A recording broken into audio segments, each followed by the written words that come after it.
c'est vrai qu'en termes de stabilité, de gainage, c'est pas l'un des meilleurs, surtout aujourd'hui, on a plein de machines. Faire du squat à la barre, ça me faisait rêver, j'adorais ça. Selon votre morphologie, la logique de pousser le coude en arrière peut être intéressante pour vous soulager les avant-bras. Il y a les trapèzes qui ressortent quand il est en bas du mouvement, donc oui, pour lui, c'est vraiment pas idéal. Salut à tous les gars, aujourd'hui on va regarder une vidéo de Nassim Saïli intitulée « Pourquoi j'ai arrêté ces 7 exercices et ce que je fais à la place ». C'est parti, ça m'intéresse, parce que c'est vrai que dans l'évolution de la pratique de la musculation, de sa pratique personnelle, quand je dis ça, c'est la nôtre, celle de chacun, il y a souvent des évolutions sur des constats de fatigue nerveuse, de risque de douleurs qu'on traîne déjà, etc. Dans le choix des exercices, dans le choix même des aliments, pareil pour le côté digestif, etc.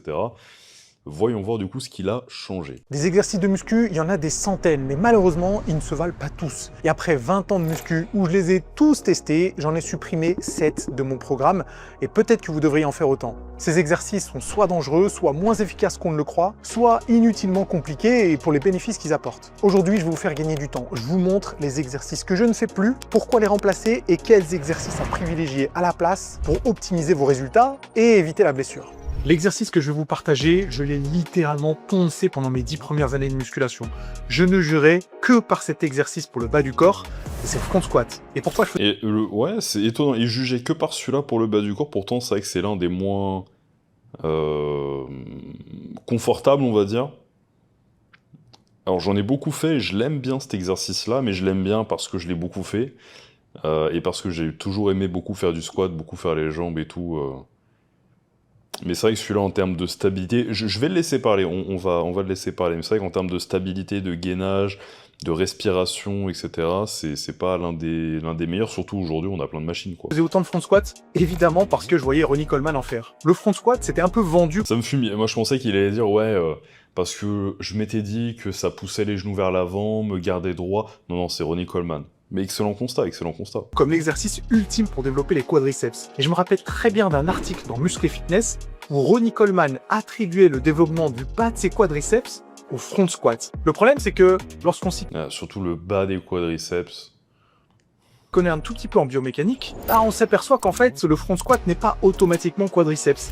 Et le squat classique n'est pas automatiquement chaîne postérieure, fessier et ischio. Et vous pouvez... c'est vrai que oui, même avec un front squat, si ta morphologie, c'est des fémurs vraiment longs, quoi qu'il arrive, tu vas te pencher, ou alors tu vas être bloqué dans ton amplitude, donc dans un cas, tu vas solliciter les lombaires, dans l'autre, tu vas pas solliciter les lombaires, mais tu vas pas assez solliciter les quadriceps. Donc mécaniquement, d'ailleurs, si je voulais parler biomécanique, etc., et structure osseuse humaine, et différences entre les ethnies, entre les climats, entre les évolutions, je vous ai sorti un super podcast avec Frédéric Delavier sur ma chaîne César Talk.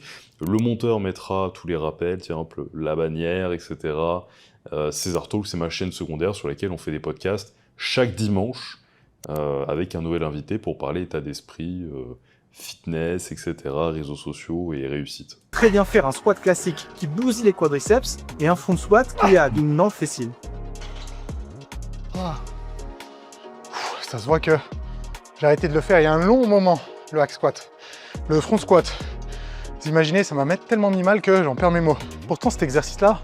c'est un bon lapsus parce que le front squat, le hack squat, moi aussi, le hack squat est meilleur. C'est quelque chose que je ponçais. J'en faisais toutes les semaines, littéralement à toutes mes séances jambes, parce que j'étais persuadé qu'il était plus efficace pour les quadriceps. D'une part, je me trompais royalement, et d'autre part, c'est dommage parce que il y a des autres alternatives très intéressantes sur des machines en l'occurrence. Donc le front squat, il reste un petit peu dans mon cœur, parce que...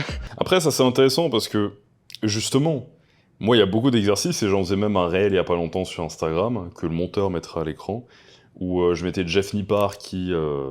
alors s'il a du mal à chercher le monteur, ça date de début juillet, où il y a Jeff Nippard qui fait des curls haltères, et puis derrière moi qui fait un curl en bourrin, qui s'en bat les couilles, qui fait du rowing haltère, parce que c'est pas optimal, mais je kiffe. Donc c'était un peu l'opposition de ça c'est parfait, c'est optimal, versus juste aime ce que tu fais, tu vois. Et c'est un peu ça aussi, d'un autre côté, si t'aimes bien un exo, alors à moins qu'il y ait un grand risque de blessure, après le risque de blessure est toujours là, mais voilà, à quel point, si c'est un exercice qui est bien adapté à ta morphologie, à tes risques de blessure ou à tes blessures existantes, et que à côté il est pas optimal, en vrai c'est pas dramatique. Si tu l'aimes bien, Si ça t'amuse de le faire, si ça te donne envie d'aller à la salle de le faire, bah fais-le en fait, tu vois. Je sais pas si j'aurais kiffé autant faire les jambes si... Après, moi quand je faisais du bodybuilding, pour pas dire moi quand je faisais les jambes, non je les fais maintenant. En ce moment je les fais. Mais je voyais j'ai un jean et là je suis pile poil dedans donc je vais pas trop les faire. Mais à l'époque où je faisais vraiment les jambes à balle et tout, on faisait des gros squats à la barre, etc. La seule machine qu'il y avait à Fitness Park, c'était le V-squat. On le faisait inversé avec mes potes. Donc face au dossier pour avoir de la flexion de genou et le bassin libre. Donc ça mimait un squat guidé finalement à la barre, mais c'était plus pratique. Mais c'était tout ce qu'on avait pour les cuisses en soi. Les machines Ape Thrust sont arrivées sur la fin de ma carrière de body à Fitness Park. Le hack squat, il y en avait un dans les grandes salles des grandes villes en France qui arrivait petit à petit. Donc j'y ai pas goûté. Donc j'ai jamais vraiment fait du hack squat à Fitness Park de ma vie, ni même du hack squat tout court du coup. Donc je sais pas si, comme j'en ai pas fait, si j'aurais autant aimé faire du hack squat que du squat à la barre, mais faire du squat à la barre, ça me faisait rêver, j'adorais ça. Moi, c'était mon délire de me dire je vais être plus fort que la semaine dernière, surtout quand t'es en prise de masse sous stéroïdes et que chaque semaine t'es plus fort que la précédente. Et bah, tu te dis cool, cette fois-ci, je vais gratter une rep et faire des performances encore une fois absurdes, tu vois. Donc c'est vrai que c'est très motivant et j'adorais du coup revenir à la salle faire les jambes. Et c'est vrai que j'adorais foutre des plaques sur la barre et bam, bourriner, ces mouvements que j'aimais bien, quoi. Et pourtant, j'ai les fémurs longs, hein. Pas ultra longs, mais un peu longs quand même. Moi, je dois me pencher. Je prends aussi dans les fessiers quand je squatte. Mais juste, j'adorais ça, quoi. Et puis au pire, tu surélèves un peu les talons, tu mets un peu moins lourd. Mais quand t'as les cuisses pleines, surtout, bon, quand t'es pas naturel, c'est encore amplifié. Mais quand t'as les cuisses pleines, enfin, c'est super cool, surtout quand t'aimes être bodybuilder, quoi. Donc c'est vrai que finalement l'attrait qu'on a pour les exos, pour moi c'est une variable ultra importante, surtout aujourd'hui où perso j'irais pas gratter plus de muscles au naturel. Euh, D'ailleurs pour toutes les mauvaises langues, ma testostérone est j'ai arrêté la TRT que j'avais fait pendant 6 mois. J'ai arrêté complètement la TRT en crème, donc c'est encore plus sorti rapidement de mon corps qu'en injection. J'ai arrêté la TRT en crème il y a un mois et demi, sinon un mois et demi, et j'ai commencé à prendre du Clomid il y a 2 semaines.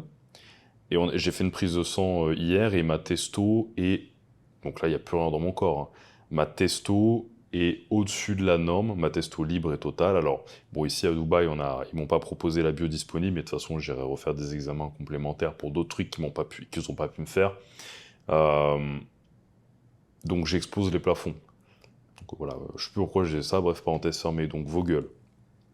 Ensuite, les exercices quand on est à son max naturel ou que bon là on n'a plus vraiment envie d'optimiser pour exploser, on veut juste aimer s'entraîner, mieux vaut faire des exercices que t'aimes bien tant qu'ils te mettent pas trop en risque en fait. J'aurais fait quand même de belles perfs dessus. Mais maintenant, c'est plus un exercice que je mets dans mon programme de musculation. Ça fait même bien longtemps que je l'ai laissé de côté au profit d'autres variantes. Le front squat, aujourd'hui, évidemment, je l'ai remplacé par la meilleure variante qui existe pour les quadriceps, c'est le hack squat. Et le problème du front squat, en fait, en plus de bousiller les clavicules, c'est qu'au final, le bras de levier... Ça dépend encore sans tes clavicules. Moi, elles sont bien larges, bien droites. La barre, elle pouvait se caler comme il faut, alors ça t'étrangle un peu. Mais tu montes bien les coudes, tu la tiens aussi la barre, hein, c'est pas... Vous voyez les mecs qui posent leurs mains comme ça sur le front squat, là. Non, quand tu mets vraiment des poids au front squat, tu la tiens comme ça la barre parce que quand tu descends, elle a envie de tomber, tu vois. Donc oui, bon, ça faisait un peu les épaules. Ah, ça fait mal à la coiffe de rotateur. Je me suis enculé la coiffe de rotateur en frappant au sac. Oui, ça fait un peu mal aux épaules, mais c'est un peu ça le bodybuilding aussi, tu vois. Qui n'a pas envie de s'entraîner comme des mecs à Metroflex, tu vois, et de kiffer. Entre la ligne de force et l'articulation du genou. Ouais, donc là, on voit en bas du mouvement, en pause, là, sur la vidéo, Nassim, comme il a les fémurs quand même assez longs, bah forcément, oui, tu peux pas rester aussi droit qu'un Asiatique. Là, la solution, ce serait qu'il surélève ses talons pour pouvoir allonger ses fémurs artificiellement, parce que du coup, bah, la pointe de pied serait plus à plat, mais levée, ce qui vient du coup, tu vois, là, imagine que c'est le pied et que là, c'est le tibia. Bah là, il a un fémur qui est court, et bah s'il surlève ses talons, là et tout d'un coup, bah il s'est ajouté je sais pas combien de centimètres à son levier du bas, donc ça équilibre plus et donc on peut descendre plus facilement. Maintenant le problème aussi, c'est que maintenant ça veut dire qu'il faut que tu aies les talons sur des cales ou que tu aies des chaussures d'haltéro. Les talons sur les cales, ça peut être casse-gueule, faut bien faire attention, surtout quand c'est lourd. C'est peut-être moins stable. Ta cheville, elle peut prendre plus cher évidemment. Ça projette tes genoux vraiment plus loin, ce qui peut plus les endommager ou les inflammer, selon les gens. Mais ça te maintient du coup plus droit, ça rééquilibre un petit peu du coup. Donc c'est ce qu'il faudrait pour lui, mais encore une fois, est-ce que ça vaut le coup de faire tout ça quand c'est vrai qu'il y a un bon vieux hack squat qui est à dispo, quoi. Il n'est pas si important que ça, à moins de... Mais c'est vrai que là, en fait, parce que quand on voit, je reviens en arrière, quand on voit comment... Quand il est en bas du squat, là, bref. Quand il est en bas du squat, en front squat, bah finalement, c'est la même posture qu'il atteindrait en squat normal. Là, la seule différence, c'est que la barre, faut qu'il la tienne pour pas qu'elle se casse la gueule devant s'il y avait lourd. Et en vrai, bon, il n'y a pas besoin de la tenir comme ça. Tu montes les coudes super haut, elle va pas tomber, parce que le temps qu'elle roule là, si t'as des bonnes épaules, faut déjà qu'elle passe ça, quoi. Mais c'est vrai qu'il se retrouve dans la même posture qu'un squat où il aurait la barre derrière, quoi. Qu'un back squat. Donc au final, à quoi bon en faire un front si c'est pour se retrouver dans la même position? Donc oui, là, le hack squat prend encore plus son sens. D'avoir une super souplesse articulaire ou de surélever les talons, mais du coup, on peut faire la même chose avec du squat classique. Donc ça enlève un petit peu l'avantage qu'on espérait du front squat. Avec le hack squat, on a une stabilité incroyable. En retour, on a du coup une super stimulation sur les quadriceps et un exercice ultra efficace. J'ai pas besoin de vous survendre le hack squat, hein. Je pense que maintenant, vous êtes conscient à quel point cette variable-là est intéressante à condition d'avoir un bon hack squat. Mais aujourd'hui, il y a de plus en plus de salles de sport qui s'équipent de bons hack squats linéaires et non pas circulaires qui vous permettent d'avoir une super stabilité, une super amplitude et une excellente stimulation. Personnellement, je reviendrai plus jamais au front squat et je reste sur mon bon vieux hack squat. Qui n'a jamais rêvé d'avoir des biceps ultra développés? Évidemment, quand j'ai commencé la muscu, et même après quelques années, mon objectif, c'était d'avoir des gros bras. Et d'ailleurs, c'est toujours mon objectif. Et là, je tombe sur le drag curl. Mettez-vous à ma place. Intéressant. Intéressant, le drag curl. Voyons ce qu'il a à dire. J'ai seulement quelques années d'expérience en musculation. J'y connais pas encore grand chose en anatomie, en biomécanique. Je vois du drag curl sur certaines vidéos d'entraînement et là je me dis, c'est exactement le mouvement qu'il me faut. J'étais loin d'imaginer à quel point ce mouvement était inefficace. Le drag curl, en fait, j'ai arrêté de le faire à partir du moment où j'ai capté que l'entraînement des biceps, c'était pas si compliqué que ça et qu'on n'avait pas besoin de 12 millions d'exercices. C'est clair qu'à l'époque, quand j'avais pas les connaissances d'aujourd'hui et qu'en plus, il n'y avait pas autant d'informations sur Internet, bah, malheureusement, je voyais Jay Cutler faire du drag curl dans Muscle Fitness. Je me disais, c'est parti, on va y aller. Là, vous voyez, je le fais avec une barre vide qui pèse 20 kg. Je pense pas pouvoir aller beaucoup plus lourd. Parce que le souci, c'est que si je commence à augmenter la charge de travail, il va se passer quoi? Ça va se transformer en shrug. Ce sera encore moins efficace. Donc forcément, la barre montera plus haut. C'est ça la grande limitation du drag curl, c'est qu'en effet, on va être tenté d'utiliser les épaules. Cela dit, on peut quand même se dire verrou mental. Je vais garder mes épaules basses, et quoi qu'il arrive, ce sera mes biceps. La limitation que je vois, et qui va sûrement aborder, c'est la limitation de l'étirement. C'est vrai que là, on est sur un mouvement, le drag curl. Alors, déjà, je vous le dis tout de suite, la logique du drag curl est intéressante quand on a des avant-bras longs. Je vous le dis parce que j'ai des avant-bras longs. Je vais vous montrer une vidéo de mon Instagram que j'ai mis il y a quelques jours. Regardez, ça va être très rapide, je fais un curl à un moment. Là, ok ? Maintenant, je vous le remets et regardez la longueur de mes avant-bras. Et donc le temps que ça me prend à curl jusqu'en haut. Parce que je vais mettre en avant pour vous la différence morphologique entre les individus, pour vous faire comprendre ce que je veux dire là. Vous voyez la longueur de mes avant-bras. Mon biceps, il est... Là, c'est le tendon de mon biceps. Et là, mon biceps commence réellement... Enfin, bon, il se contracte là aussi, mais je veux dire, comme j'ai un biceps court, il y a du tendon. Donc en fait... avant que ça soit vraiment 100% du biceps, bah faut que je sois là, quoi. Donc en fait, moi, mon amplitude intéressante, elle va être là, et en fait, tout ce qui est là, bah ça va juste être de la fatigue sur les avant-bras et tout, et pas vraiment du biceps. Alors, si je fais ça, je vais jamais grossir mes biceps. Donc, du coup, il y a deux options qui se portent à nous, je fais une parenthèse, mais elle est importante. Pour ceux qui ont des avant-bras, vous voyez que Nassim, là, il est comme ça, et on voit que la longueur de son os de l'avant-bras est égale à la longueur, plus ou moins, hein, de son humérus, donc de la tête de l'humérus jusqu'au coude, donc cet os-là, et vous voyez que par exemple, moi, je me prends comme référence qui ne suis pas du tout pareil, mon avant-bras est très long et mon numérus est assez court. Donc ce coude-là, cette portion-là, ce qui fait que justement, comme je vous le disais, pour moi, il y a une trajectoire qui semble beaucoup plus longue, comme on le disait juste avant avec du coup le front squat, où du coup les fémurs viennent amplifier le problème du front squat parce que ça rajoute derrière une grosse flexion de hanche, et s'il y a un buste long en plus de ça et un abdomen long, pareil, un bas du dos qui prend tarif. Donc, je reviens à nos moutons. Donc en fait, le dry curl, dans mon cas, et comme le cas d'entre vous qui sont aussi avec des avant-bras longs, le dry curl, le truc cool, c'est que ça va permettre de soulager les avant-bras. Cela dit, il a une limitation parce que, en fait, ça fait que notre curl barre droite, ou poulie basse, devient un exercice sur lequel il n'y a pas de tension en étirement de fou, et il y a une contraction qui est pas dingue, parce que la contraction, elle est le bras derrière. Or, la contraction maximale du biceps, elle est là, derrière la tête. Donc le biceps, ça va être intéressant de le travailler sous 2 angles, concentré sur les contractions, donc les curls concentrés, les curls pupitres comme ça, là, ce que tu veux, les spider curls, etc. Ou même les curls poulie haute derrière la tête, là, très sympa. Et en étirement, donc les curls bayésianes comme ça, un bras, inclinés ou autres. Et le problème, c'est qu'avec le dry curl, on a la contraction on est dans la position, avec le bras là, en contraction d'un mouvement où on se concentre sur l'étirement, et on a l'étirement d'un mouvement sur lequel on se concentrerait sur la contraction, donc d'un curl barre droite par exemple. Et encore.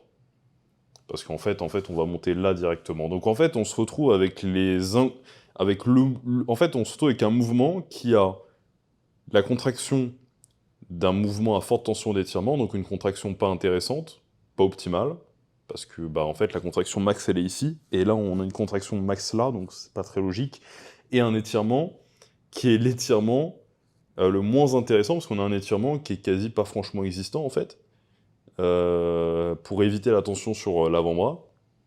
Donc on a l'étirement d'un mouvement à forte tension de contraction. Donc en fait on a une symbiose des choses les moins efficaces pour les biceps en un mouvement. Donc moi, à la limite, ce que je peux vous dire, c'est que le drag curl, oui, il est clairement pas optimal, mais la logique du drag curl, quand vous avez des avant-bras longs comme moi, elle est pertinente. Parce que si demain vous entraînez avec des potes et vous faites du curl à la barre droite, et comme sur la vidéo que je vous ai montré, il y a un trajet de bâtard, et donc vous allez développer aux avant-bras, ou comme moi, choper des tendinites aux avant-bras durant toute votre pratique de la musculation, tant que vous comprenez pas ça, oui, parce que forcément, moi, je me suis pris en fait, à partir du moment où je fais des mouvements là où il y a de la charge, vous voyez, regardez la tronche de mon avant-bras. Vous voyez, c'est pas du hasard, c'est pas que l'insertion, etc. C'est pas que les sports que j'ai fait avant, c'est pas que ça, c'est aussi qu'il a beaucoup servi. Donc forcément, derrière, ça va compenser. Donc voilà, en fait, il faut vraiment que vous compreniez ça. Si jamais vous faites du curl avec des potes à la barre ou aux haltères, à l'occasion, comprenez que si vous avez des avant-bras longs, il va falloir vous soulager un peu de l'étirement. Ou du moins d'avoir vraiment le bras comme ça tendu en étirement. Donc le commencer avec le coude un peu en retrait, et du coup derrière à la limite aller chercher la contraction pour pas trop surcharger ici et congestionner vos avant-bras inutilement, ou juste travailler du tendon et pas vraiment du biceps, vous reprenez la logique du drag curl. Mais ça sera pas la meilleure séance de votre vie. Donc moi je dis juste ça, comprenez que selon votre morphologie, la logique de pousser le coude en arrière peut être intéressante pour vous soulager les avant-bras. Mais cela dit, ou alors c'est réduire l'amplitude, parce que du coup on se retrouve face à un problème quand on vient travailler en tension de contraction, c'est que du coup l'avant-bras, là je peux plus reculer mon coude quoi. Sinon en fait, pareil, j'ai pas une contraction optimale, vu que la contraction optimale elle est là. Donc là ce sera surtout réduire l'amplitude. Moi je fais des toutes petites amplitudes sur les mouvements en contraction finalement, parce que je sais que là je vais tout prendre dans l'avant-bras, et le biceps c'est plus... là c'est du tendon quoi. Donc du coup je vais rester ici et m'arrêter tôt. Donc comprenez ça.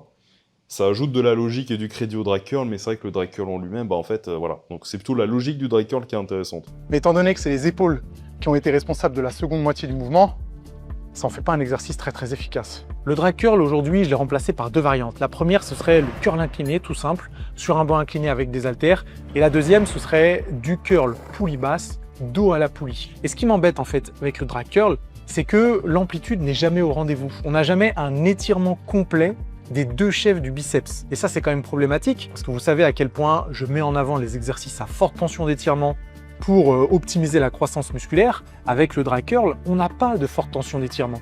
En termes de croissance musculaire, on n'y est pas du tout. Et regardez sur la petite illustration. Le drag curl effectué avec une charge libre, évidemment, ce qu'on va chercher à faire, c'est résister à la gravité. Donc la ligne qui est matérialisée en rouge. Alors que si on a la même position, en l'occurrence, ce qui est le cas sur du curl à la poulie, dos à la poulie, étant donné qu'on essaye de résister à la gravité qui est redirigée par le câble, eh ben on peut avoir une meilleure amplitude, un meilleur étirement et une meilleure croissance musculaire. En fait, il n'y a aucune raison valable de faire du drag curl dans une séance de musculation pour les biceps. Par contre, il y a toutes les raisons valables de faire du curl à la poulie basse, dos à la poulie. J'ai jamais eu les deltoïdes en point fort. Donc évidemment, à un moment, j'ai cherché des exercices qui pourraient solutionner ce déséquilibre. La réponse était toute trouvée, c'était du tirage menton. Et en plus de ça, le choix a été confirmé par toutes les ressources que je consultais à l'époque, que ce soit les magazines, les forums. Intéressant le tirage menton. Intéressant, parce que moi, c'est un mouvement que j'aime bien, et j'en avais parlé dans un vlog, quand on faisait les épaules avec David, et j'expliquais que pour moi, c'était comme une élévation latérale, sauf qu'il y a les biceps qui sont engagés, donc on peut mettre plus lourd. Mais que, alors je sais pas si je le dis dans la vidéo, mais je mets la nuance maintenant, mais que c'est pas adapté à toutes les morphos, parce que moi, comme j'ai des humérus courts et des clavicules larges, bah en fait, j'arrive très vite au pic de contraction. Donc soit vous avez la même morphologie que moi et vous pouvez le taper, et là, là, je sens pas les trapèzes, hein, là, je sens que le delto se contracter très fort. On revient sur la morphologie, la morpho-anate. Soit vous avez ma morphologie, soit vous vous arrêtez plus tôt, parce que si vous montez trop haut, si vous avez les épaules plus étroites, vous allez avoir un basculement et un engagement des trapèzes. Vous voyez, si je rapproche mes épaules, mes trapèzes vont se ramener dans le mouvement plus facilement. Mais si vous avez les épaules très larges, clavicules très droites comme moi, bam, vous allez très vite le sentir et très bien le sentir. Maintenant, je pense qu'il y a peut-être parlé de l'étirement ou de la tension continue, on va voir, mais moi je trouve que c'est intéressant parce que ça permet d'avoir une élévation latérale sur laquelle on met plus lourd. Et ça peut être intéressant, ou alors on continue de mettre lourd pour rajouter du volume une fois qu'on s'est déjà tué aux élévations. Donc ça peut être les biceps qui nous aident à continuer. Les sites internet, les vidéos d'entraînement, je voyais littéralement tous les sportifs, tous les bodybuilders recommander le tirage menton. Donc, comme le bon élève que je suis, je me suis mis à l'intégrer à mes séances deltoïdes, en plus d'autres exercices polyarticulaires. Surtout en prise serrée, ouais, en prise serrée, en plus, c'est pas optimal parce que du coup, ça vient orienter tes humérus un peu bizarrement, ça crée une rotation interne au niveau de la coiffe de rotateur, tu vas t'enculer un peu l'acromion. Moi, je pense qu'il faut le faire large ou alors aux haltères, justement. T'es encore plus libre, en fait. Pour les autres faisceaux du deltoïde, j'étais persuadé que ça pourrait résoudre ce problème de déséquilibre. Spoiler, ça n'a pas fait grand-chose. Ouais, surtout là, on voit que lui, là, il y a les trapèzes qui ressortent quand il est en bas du mouvement, donc oui, pour lui, c'est vraiment pas l'idéal. Le cas du tirage menton, il est assez particulier. Parce que si j'ai arrêté de le faire, c'est pas parce qu'il me faisait mal, au contraire. J'ai toujours eu de super sensations avec le tirage menton. Et il m'arrivait d'avoir des cycles d'entraînement où je m'étais relativement lourd. Hein. Je mettais 60 kg, donc une barre olympique et 20 et 20. Putain, ça c'est balèze. Hein. Moi, je le faisais comme un bourrin à l'époque et j'étais pas naturel. Hein. Bon, effectivement, il y avait un tout petit peu de... Et la prise, il fait pour beaucoup. Hein. La prise et l'amplitude, c'est vraiment ce qui est déterminant pour moi au tirage menton. Je sais pas ce qu'il va aborder, mais pour moi, ce serait peut-être la tension, et ça peut être réglé par le fait de le faire à la poulie. Ouais, parce qu'à la barre guidée, c'est juste pas possible, c'est une galère. Au contraire, t'es trop rigide. On va voir. Un tout petit peu de triche, ou un tout petit peu de balancier, mais vraiment très léger. Et je sentais tout sur deltoïde et un petit peu sur les trapèzes. Donc ça en faisait quand même un mouvement assez intéressant. Mais avec les connaissances qu'on développe, et aussi en comparaison des autres exercices pour travailler les deltoïdes... Je le coupe beaucoup là, mais en fait, pour rebondir sur tout ce qu'il dit, parce qu'à chaque fois, c'est vrai que c'est intéressant, je suis d'accord, en comparaison des autres exercices pour les deltoïdes, il y a voilà. Mais en termes de surcharge possible sur les deltoïdes, pour moi, c'est l'un des meilleurs. Mais c'est vrai qu'on va pas avoir la meilleure contraction, c'est vrai qu'on va pas avoir le meilleur étirement, mais si votre morpho elle est bien calée pour, je trouve que ça reste intéressant. On se dit, est-ce que le jeu en vaut la chandelle? C'est un peu comme le développé nuque. Il apporte rien de vraiment supérieur à d'autres exercices qui sont plus safe et parfois aussi efficaces, voire même plus efficaces. Même si le tirage menton, honnêtement, il me manque un tout petit peu. Aujourd'hui, je l'ai remplacé par des élévations latérales complètes. Alors certes, c'est pas une... C'est quoi cet exo là? Une alternative complètement similaire, parce qu'on a un exercice polyarticulaire avec le tirage menton et monoarticulaire avec les élévations latérales complètes. Mais les groupes musculaires qui sont mis en jeu sont quand même relativement similaires. On a évidemment le deltoïde antérieur, on a le deltoïde. Bah, si tu le fais prise serrée, oui, tu vas être sur le frontal beaucoup, mais si tu le fais prise large, bah non, parce que ton numérus, là, tout d'un coup, c'est pour ça que je dissocie beaucoup la prise. Moyen sur le début du mouvement et on a les trapèzes sur la fin du mouvement. Les trapèzes, ça dépend, hein. Ça dépend, parce que si tu limites l'amplitude, et t'as les clavicules larges, et t'es stable, et tu gardes les épaules basses, tu te forces à le faire, faut pas oublier quand même que on peut se forcer à garder une bonne exécution. Bah finalement, là, moi, je suis 100% dans mon deltoïde latéral, là. Avec les conditions que j'ai données. Donc en réalité, avec un exercice monoarticulaire, on arrive à cibler les 2/3 du deltoïde, les trapèzes supérieurs. Avec une charge relativement légère, on peut avoir une stimulation musculaire assez exceptionnelle. Et aujourd'hui, les élévations... Ouais, mais les élévations légères comme ça... Bon les gars, en plus de pas avoir payé la Wi-Fi, j'avais plus de stockage. Donc, j'ai dégagé du stockage, on peut reprendre.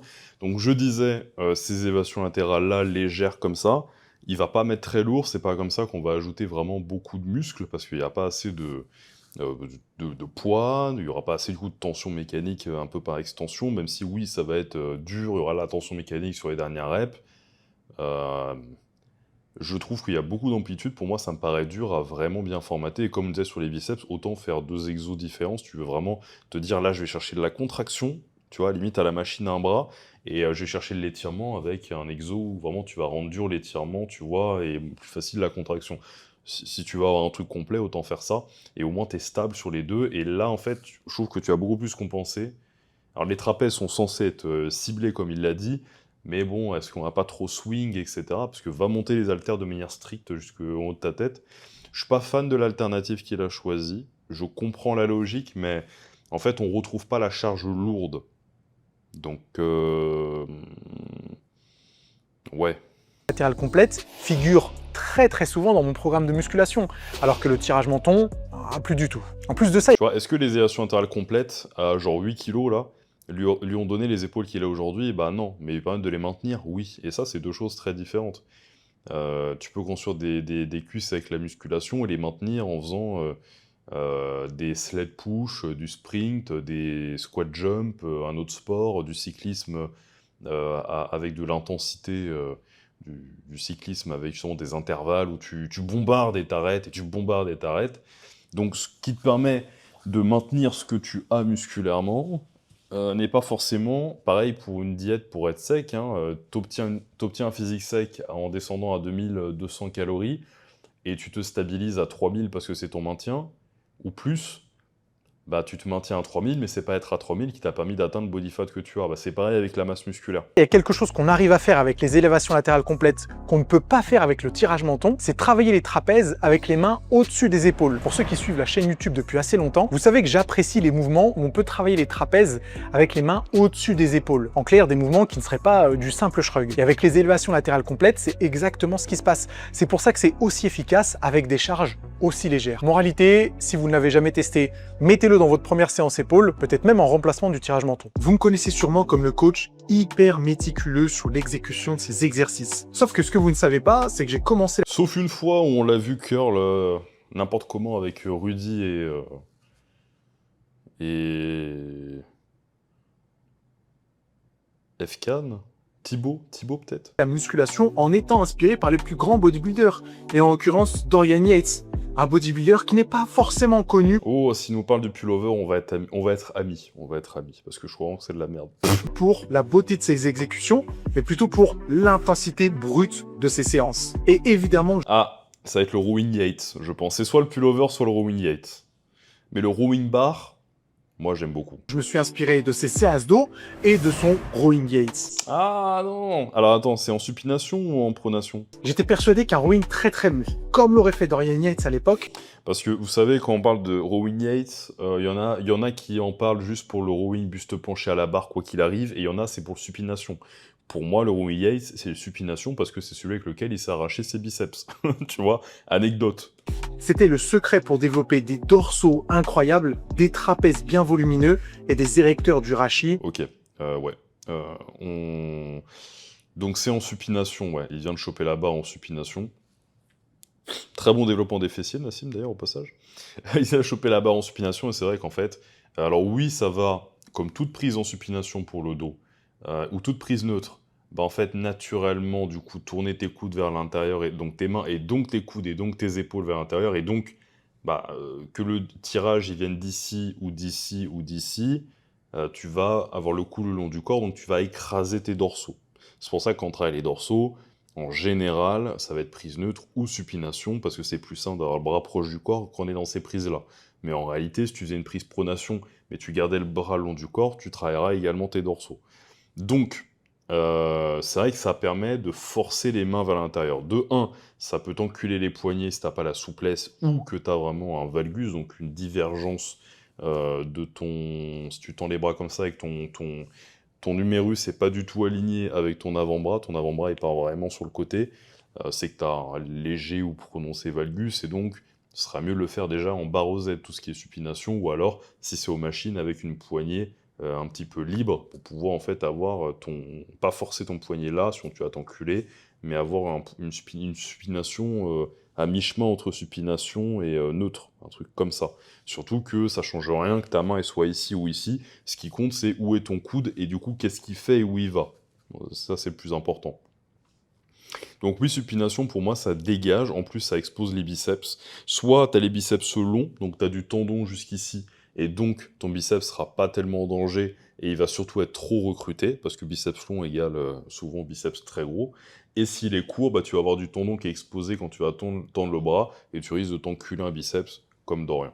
Bien développé. Est-ce que c'est un exercice aussi qualitatif que ça? Bah, surtout qu'en plus, oui, supination pour faire les dorsaux, mais au final, on a un buste penché avec une trajectoire qui vient dans les trapèzes. Donc, à quoi bon se faire chier à vouloir faire les dorsaux sur un rowing qui est dans l'angle et la configuration axée sur les trapèzes? Parce qu'un tirage buste penché avec le poids qui vient vers les trapèzes, que tu sois ici ou en supination, bah, tu vas aller surtout sur les trapèzes. On pourra faire un truc qui a du dorsaux alors qu'on est dans une config de trapèze.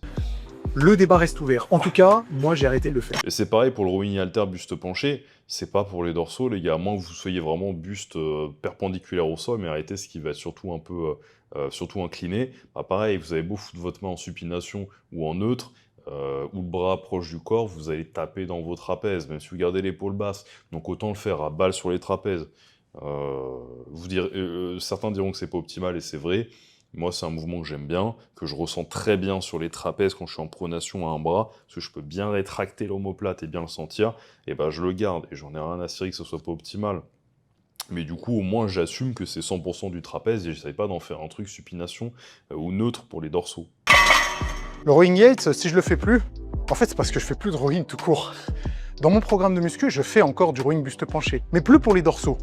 Alors que le rowing Yates et le rowing buste penché, même en pronation comme je le faisais à l'époque. De toute façon, vous voyez là, en train de se bouger, c'est ses trapèzes. Hein. Ah, et là, il a beau avoir le bras le long du corps, bah, c'est les trapèzes c'est les biceps et les trapèzes, donc bon, là, les dorsaux, on passe à côté, quoi. Je le faisais toujours systématiquement pour les dorsaux. Maintenant, je trouve que les mouvements de rowing, buste penché avec une barre pour les dorsaux, c'est pas le truc le plus pertinent. Je pense que les tirages horizontaux, tirages grand dorsal, etc., ils sont un peu plus cohérents pour bien stimuler le grand dorsal. Par contre, les rowing, bah, ça reste très efficace pour les trapèzes, le haut du dos, et même deltoïde postérieur. Putain, là, on tombe amis, Nassim, là, on tombe très copains, là. Mais pour ces groupes musculaires-là, je préfère utiliser d'autres exercices. Je suis pas allé bien loin pour remplacer le rowing Yates, parce que, vous le savez sûrement, pour mes entraînements dos, je suis vraiment partisan. L'idéal, ce serait un tirage horizontal avec le buste droit et perpendiculaire à la trajectoire de la poulie, du bras. Donc en général, si la poulie elle vient pile d'en face, bah, tu as le buste droit et non pas incliné vers l'arrière, mais droit, voire un peu vers l'avant et perpendiculaire au sol. Et du coup, tu vas pouvoir taper dans les trapèzes, dans les dorsaux, en ayant le bras qui vient droit comme ça.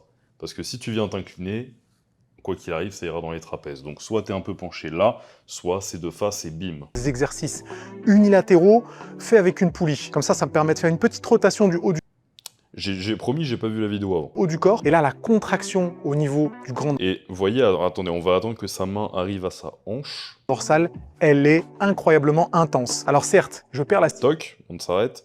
Et vous voyez, même là, en vrai, ça va, c'est aligné.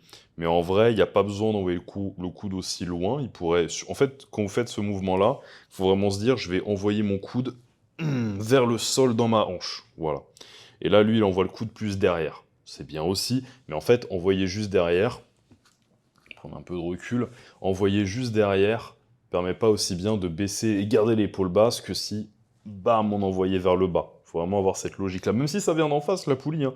Envoyer la poulie droit et vers le bas, en angle comme ça permet de tasser l'épaule, et donc de surtout pas aller shrugger, et donc de vraiment écraser les dorsaux. Surtout que vous êtes à un bras, n'hésitez pas à vous incliner un peu, parce que vos dorsaux, pareil, ils sont à côté de vos obliques et tout le bazar. Donc en fait, ça vient amplifier la contraction quand vous êtes crunché sur le côté pour vos dorsaux, ok? Et pas de cambrure ou quoi, non, faut pas cambrer. Faut justement garder le bas du dos relâché et écraser là. Vous voyez, même là, je commence à congestionner à le faire. J'ai envie d'aller faire le dos tout à l'heure et skip les legs. Sur les érecteurs du rachis, Donc oui. potentiellement les trapèzes. Qui pouvait travailler sur du rowing gates? Mais vous savez que j'aime bien isoler un groupe musculaire sur un exercice de muscu et je suis pas trop partisan d'utiliser un exercice pour travailler des ensembles. Donc mon tirage horizontal, il est fait pour travailler le grand dorsal. Il m'arrive aussi de le remplacer par une machine et ça tombe bien parce qu'ici au gymnase, j'ai une machine qui a le nom de Dorian Yates. C'est une machine Hammer Strength qui est divergente, qui se fait aussi en unilatéral et ça me permet de modifier la position du haut de mon corps pour avoir une contraction hyper intense. Et la bonne nouvelle, c'est que cette machine, elle est présente dans pas mal de salles. On parlait d'avant-bras long tout à l'heure également, je vous fais un partage d'expérience. Pareil, les tirages quand vous êtes en supination, si vous voulez vraiment avoir le coude proche du corps, sachant qu'en neutre, c'est quasi pareil. Sur la fin, moi je vous conseille, j'en parlais dans le vlog avec Sacha, je vous conseille d'avoir la main qui, en étirement, revient en neutre, ou alors si vous êtes en neutre, revient en pronation, même si vous le voulez. Bon, après, ça fait changer vraiment de neutre à pronation, ça va vraiment rouvrir le coude, donc bon, c'est moins intéressant. Mais si vous êtes en supination sur un tirage, et que vous avez la main libre, n'hésitez pas un petit peu à revenir en neutre, surtout si vous avez l'avant-bras long, ou le biceps court, parce que si vous restez comme ça, vous allez vraiment prendre toute la tension dans l'avant-bras, et si vous avez un biceps court, ça va créer un petit peu de tension ici, ou voilà, surtout s'il y a lourd, ça peut être un peu plus dangereux, surtout si vous avez passé la quarantaine, cinquantaine, que vous avez de la bouteille en muscu, vous exposez un tendon avec du lourd, ça vaut pas le coup. Retournez un petit peu la main, ça vient mettre de la tension sur un petit peu l'avant-bras, protéger votre biceps, et aussi ça vient faire une trajectoire plus naturelle et moins forcée avec le biceps en position faible. De sport. Il m'arrivait de l'avoir dans des fitness parks, dans des on air, donc il n'est pas impossible que vous l'ayez aussi dans votre salle, et je trouve que c'est une super machine, c'est pour ça que je l'ai acheté dans ma propre salle. Est-ce que le nom de Charles Poliquin vous dit quelque chose? Excuse-nous, c'est pour ça que je l'ai acheté. Tu sais, il s'est dit, ouais, non, je cache, envoie. Probablement que oui. Si vous suivez cette chaîne YouTube, vous savez que je l'ai cité des dizaines et des dizaines de fois comme une grande inspiration. Oula, qu'est-ce que c'est que ces épaules-là?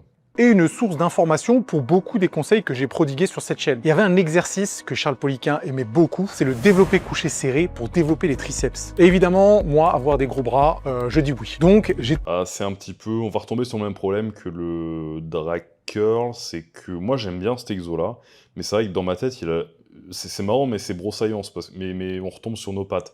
Mais c'est vrai que dans ma tête, plus jeune, je me disais, il est cool cet exo, mais pour moi, il peut pas faire du muscle sur les triceps. Je le trouvais bizarre, enfin, il manquait un truc. Bah en fait, les biceps, je vous ai dit, ils se contractent là au maximum et ils s'étirent là au maximum.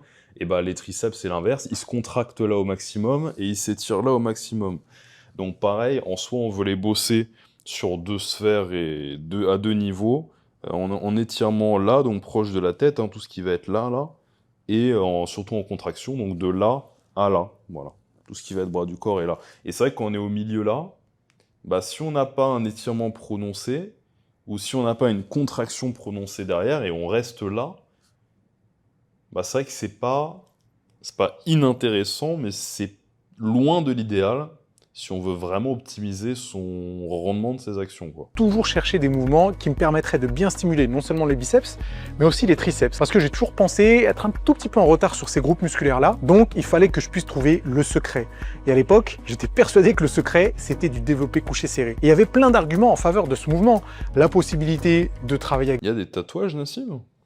des charges relativement lourdes, le fait que ce soit un Ah ouais. exercice polyarticulaire. Alors maintenant, je sais très bien que le fait qu'un exercice soit polyarticulaire ne le rend pas directement supérieur, mais à l'époque, j'étais pas au courant. Et puis biomécaniquement... C'est vrai ça, un exercice polyarticulaire, c'est cool. Il y a plusieurs articulations, on va pouvoir mettre plus lourd, donc créer plus de muscles. surtout s'il a forte tension d'étirement, mais ça, c'est le prérequis pour qu'il soit intéressant, mais ensuite qu'il soit utile.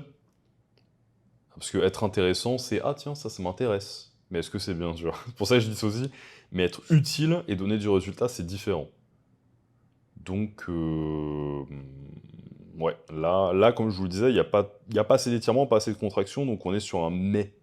Parlant, c'est pas l'exercice qui était le plus délirant du monde. Après tout, on fait une extension du coude, l'action principale du triceps. On sait que le développé couché classique a tendance à stimuler aussi un tout petit peu les triceps. Donc on pourrait se dire, ah, c'est une variante qui ressemble au développé couché. Elle est adaptée pour mettre l'accent sur les triceps en réduisant l'intervention des pectoraux et du deltoïde antérieur.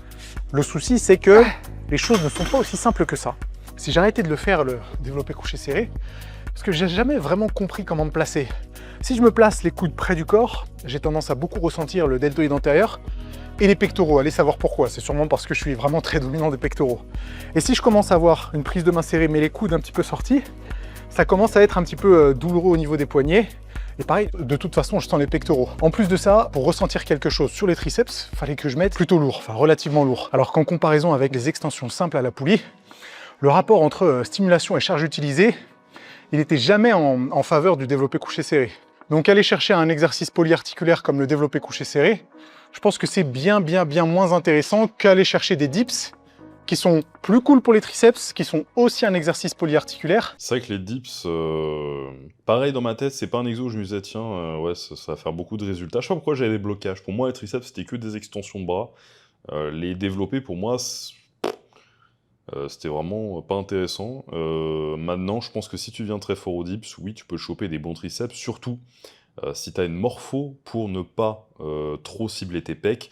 Donc souvent, c'est avoir des clavicules étroites et des bras plutôt longs.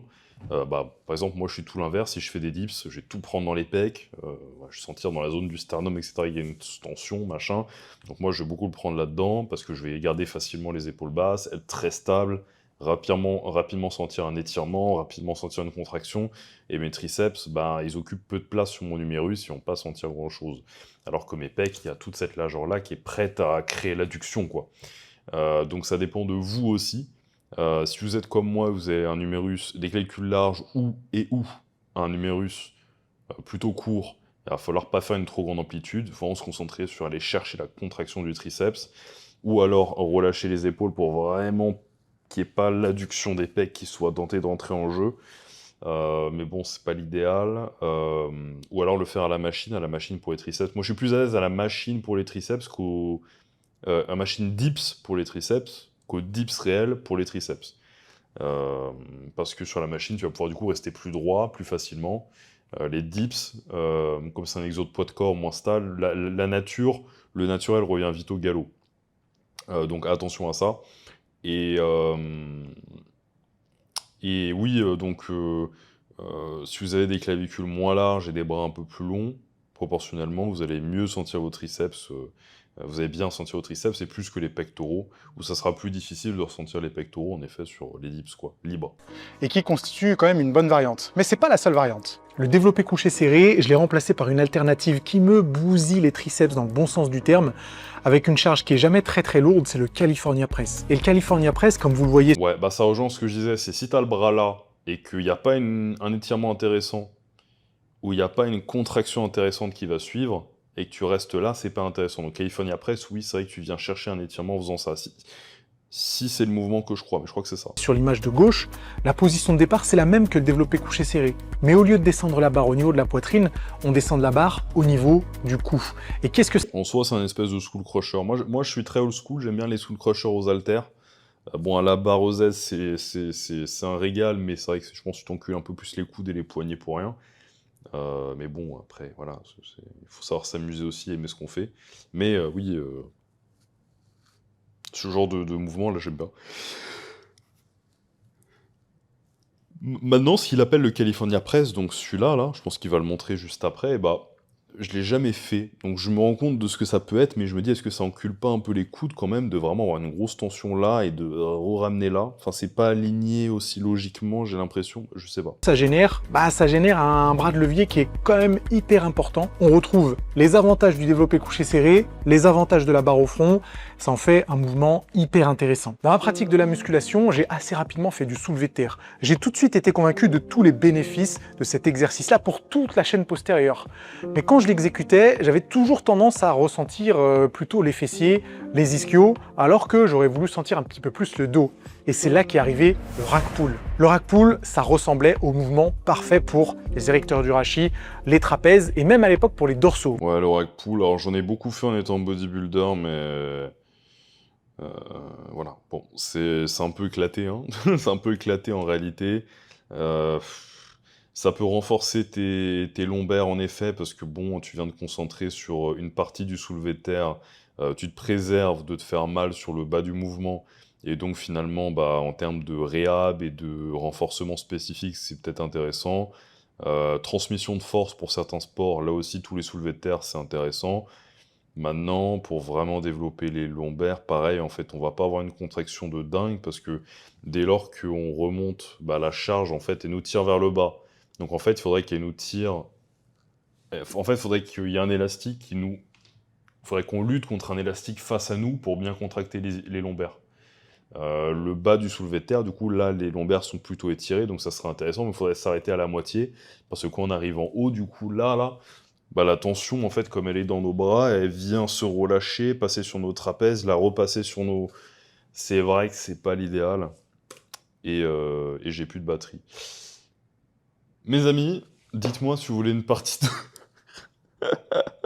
J'ai plus de batterie dans l'ordi, mais de toute façon, la vidéo commence à être un peu longue. Dites-moi si vous voulez une partie 2, et qu'on reprenne là où on s'est arrêté. Dites-le moi en commentaire, et je vous ferai ça très rapidement, vous en faites pas. Abonnez-vous à cette chaîne YouTube-là. Je vous le rappelle, il y a des vidéos sur la perte de gras, la prise de muscle, où je vous présente des méthodes en détail, des points clés pour vous aider à vous améliorer, des vidéos React dès lors que j'ai assez de batterie dans mon ordinateur, où je réagis à différentes vidéos. D'ailleurs, vous pouvez très bien me dire en commentaire à quelle vidéo vous voulez que je réagisse, mais déjà dites-moi en commentaire si vous voulez surtout une partie 2 de cette vidéo-là, pour qu'on analyse ensemble les autres exercices. Là, on n'a vu que 4 sur les 7, je crois, ou 5 sur les 7. De Nassim, du coup, vidéo très intéressante. Et pareil, vous retrouvez les vlogs sur la chaîne YouTube, et comme je vous disais, vous avez la chaîne secondaire César Talk, avec un podcast par semaine, avec des super invités. Il vous suffit d'aller le constater, les derniers sont vraiment cool. Abonnez-vous les gars, et on se dit à dans quelques jours pour une prochaine vidéo.